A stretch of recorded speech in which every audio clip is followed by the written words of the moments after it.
નામ?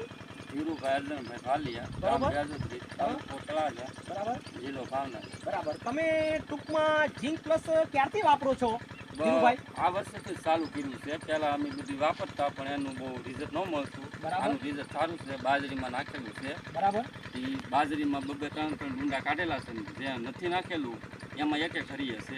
એવું કામકાજ છે ને બધી બહુ બાજરીનું આમ સારી રહી. બરાબર. ટૂંકમાં તમે 2 વર્ષ પહેલા વાપરતા હતા ડીએપી ને યુરિયા ને બધું વાપરતા હતા, હા. પણ જોવે એવું ઉત્પાદન ટૂંકમાં પહોંચાડી શકતા નહીં. નતા. આ વખતે સારું છે. આ વખતે તમે જે આ ઓમકારનું ઝીંક પ્લસ વાપર્યું હા. એમાં તમને 100% રિઝલ્ટ આ રિઝલ્ટ મળ્યું. તો બીજા ખેડૂતોને આપણે આ વસ્તુ કહી શકાય કે આ વસ્તુ વપરાય? હા, વપરાય. બરાબર. અને ક્યાંથી લાવે છે આ ખાતર? કિસાન એગ્રો વિઠ્ઠલપુર શરદભાઈ નાથ. બરાબર બરોબર. અને આ વસ્તુ બીજા ખેડૂતોને ભલામણ કરી શકાય? ખર્ચાળ નથી આ વસ્તુ? નહીં ખર્ચા નથી. 5 કિલો 300 રૂપિયા લે છે. બરાબર બરોબર. તો આ વસ્તુ ખરેખર વપરાય? હા, વપરાય. બરાબર, સરસ.